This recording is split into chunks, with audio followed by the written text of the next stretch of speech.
Coming up on Mountain News this morning, after the midterm election and many Republican wins here in eastern Kentucky, one Democrat managed to hold on to her position. And Kentucky lawmakers criticized state election officials during a meeting after some voters saw long waiting times as they were preparing to cast their ballots. Dedicated to eastern and southern Kentucky, this is WYMT Mountain News this morning. 5:34 here on this Friday morning. I'm Dakota Makris. Thank you so much for joining us on this rainy start to the morning. Let's head over to Brandon for a look at our forecast. And Brandon, buddy, I'm upset with you. Your tiredness has rubbed off on me now. I'm telling you. So I'm over here yawning, you know, Contagious. whatnot. It is. Exactly. I can't wait for my nap today, I'm telling you. Oh, listen, you ever just look forward to a nap? Oh, especially on days like today? Ooh. Absolutely. Man. Absolutely. And, you know, if it was like thundering outside, you know, a little bit. Just a little rumble. Ooh, I would have woken up this morning. Listen, I was struggling earlier. I've gotten a little bit better now. I've got some caffeinated water in me, so I'm slowly pushing forward. So hopefully we can get you there too. All right, let's take a look at that tropical moisture. Not tropical temperatures, but tropical moisture coming out of the south there off of what was once Hurricane Nicole, and we see it coming up in waves this morning. These are just the outer bands. The main system's still down in Georgia, so we're going to be seeing that working its way toward us a little bit more toward lunchtime before the cold front swings in and says not so fast. Temperatures right now,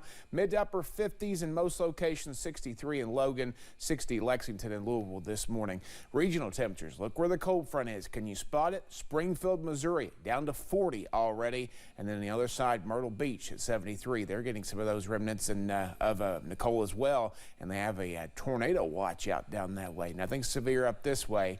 But again, just cool temperatures is the name of the game. Hope you enjoyed those 70s we had for the last few days because they are gone and they may not be back until next year. 64 as we head into the daytime hours today if we can get there. We're not too far from it now, so it's going to be a slow climb. Dakota?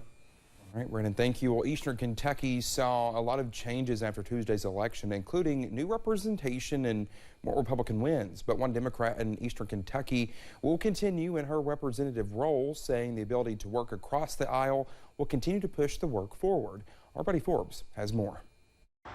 The road to Frankfort is still open for Ashley Tackett Lafferty. Well, one word that I think that I can describe this election with is grateful. The District 95 state representative was reelected Tuesday, retaining her role and becoming the sole Democrat representing eastern Kentucky in the House. The last election cycle, I was the only Democrat who survived the election east of I-75, and this election cycle, it's the same. Lafferty says she will miss working with fellow Democrat Angie Hatton, whose seat as 94th District Representative will be filled by Republican and Elkhorn City native Jacob Justice. But she looks forward to continuing to rally for her neighbors in Floyd and Pike counties. It is less about party and more about people, and it is less about left and right and more about what's right and wrong. She believes her hometown pride fuels every decision she has made as a leader, and she is proud to keep the flame burning. And I think that people realize that, you know, I was raised here by educators and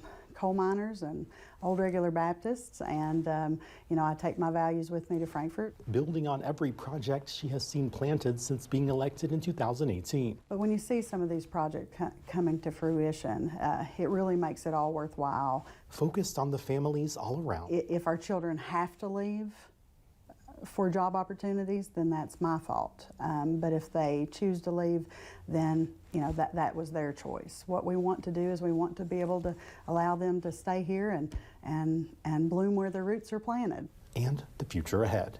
In Floyd County, Buddy Forbes, WYMT Mountain News.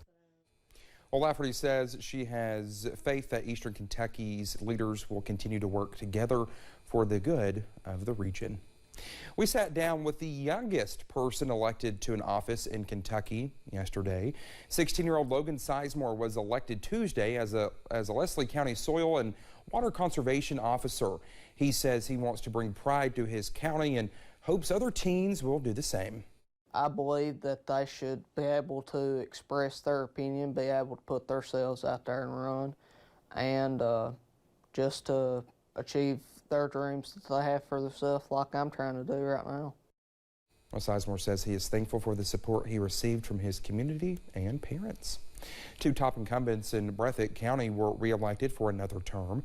Our Olivia Calfee talked with them about their excitement for the next 4 years.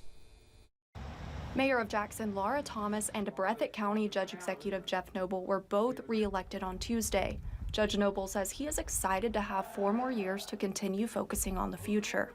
I love this county, I love these people, and I just want to do my very best to be the best judge that I can be, to be one that shows compassion and love and help. Mayor Thomas says she is honored to continue serving her community, saying she gets emotional thinking about the amazing people that have kept her going through the recent tragedies they have faced. We have some awesome people around here, and for all the days that we were going through tragedies, you just have somebody that comes in and just gives you a hug, and that makes it worth it. Thomas and Noble both say that jobs are extremely important for the future of their community. The biggest thing and one of the first things, I mean, we got to get some jobs in this county. We got too many people leaving every morning, going to Lexington or Winchester or Georgetown or London. We've got to step up and meet this challenge. They both also told me that the roads in Breathitt County need help. And Thomas says the paving is approved, they are just waiting on contractors. She also says housing is something she will continue focusing on. We don't have places for housing, and Breathitt County's situation after the flooding is a little different than the other counties, and where we have land, it's not as accessible. She says a lot of the land that is accessible, people often don't want to sell. In Breathitt County, Olivia Calfee, WYMT Mountain News. Well, despite their excitement caused by their wins, they say they are very disappointed with the lack of voting machines and locations this year, causing wait times at the polls to be more than 2 hours at times. And some Kentucky lawmakers had some harsh words for state election officials during a legislative panel meeting on Thursday. Lawmakers say it's not acceptable that some voters had to wait in extremely long lines on Election Day. Lawmakers say some lines were so long that they amounted to voter suppression. Secretary of State Michael Adams says he had a plan in mind to prevent long lines, but it was overturned. Yeah, I'm a little frustrated that my effort to get more locations was overturned. I do hope the General Assembly will take this as a priority. I believe that they will.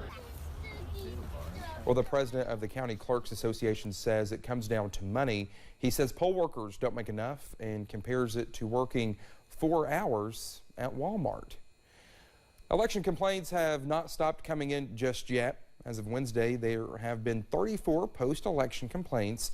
In eastern Kentucky, that number includes 2 from Breathitt, Floyd, and Knott counties, and 1 from Clay, Elliott, Jackson, Knox, and Laurel counties. Complaints range from procedural questions, residency concerns, legal questions, and more. One high school student is dead and another is injured after a crash in Lincoln County, West Virginia. Logan County Schools confirmed that grief counselors will be available to students today at the school despite it being closed for Veterans Day. West Virginia State Police troopers say a 17-year-old was driving when they crossed the center line, ran off the road, crashed into a ditch, and overturned.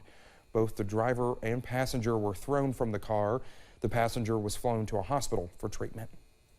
The recently established Laurel County Schools Police Department is already busy following reports of a scam involving the district superintendent. Police say someone claiming to be Dr. Doug Bennett and is texting or calling people asking them to purchase gift cards. Officials say no one from the school system will ever contact them in either manner for that reason.